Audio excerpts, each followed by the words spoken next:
നമസ്കാരം. ചോക്ലേറ്റ് ഇഷ്ടമില്ലാത്തവർ പോലും സ്വപ്നം കാണുന്ന ഒന്നാണ് ദുബായ് ചോക്ലേറ്റ് എന്ന് പറയാറുണ്ട്.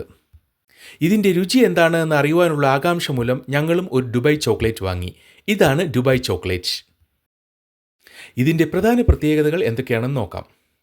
ദുബായ് ചോക്ലേറ്റിൻ്റെ പ്രധാന ഘടകങ്ങൾ പിസ്ത ബട്ടറും കുനാഫ എന്നറിയപ്പെടുന്ന ക്രിസ്പി ഫൈലോ പേസ്ട്രിയുമാണ്. ക്രീമി പിസ്ത പേസ്റ്റും നനുത്ത തഹീനിയും വായിലലിയുന്ന കുനാഫയുടെ കട്ടിയും ഒരുമിക്കുമ്പോൾ വ്യത്യസ്തമായ ഒരു അനുഭവം നൽകുന്നു.